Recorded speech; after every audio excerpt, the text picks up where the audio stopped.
ang binebenta mo ngayon ay labor. Okay? Kasi you will be there. Yung customer mo, uupo na lang sila, aantayin nila yung service mo. So, convenience and then labor. Isulat mo yan sa notebook mo.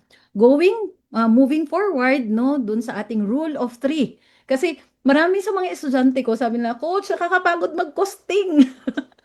Kapulan ba sa Bisaya, no? Pagod na sa pagluluto, pagod pa sa costing. So, nag-develop ako ngayon ng um, talagang formula. Okay? So, itong formula na to, dahil hindi naman ako techie, okay? Syempre, nasa notebook ko. Ayan. So, mga anak, meron tayong costing template. Okay? This is applicable for all. Ayan. So, inside Kusina University, most of my student, no, they are confident na pagdating sa labas and then sabihin sa kanila, uy, may pa-birthday ako ngayong ano, and then ang budget ko ay 15,000. Ano bang pwede mong ma-offer?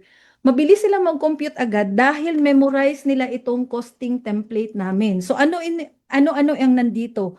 Number one, ingredients. So yung raw materials. Isulat nyo to, okay? Ingredients. Letter B, electricity and tools. Okay, ibig sabihin, charge nyo sa gasolina, okay, sa pagluluto muna to ha. And then tools na ginamit nyo kasi magkakaroon ng wear and tear yung ating mga tools na gagamitin. Okay, letter D, income. Magkano ang kita? O ayan na, may kita na ha.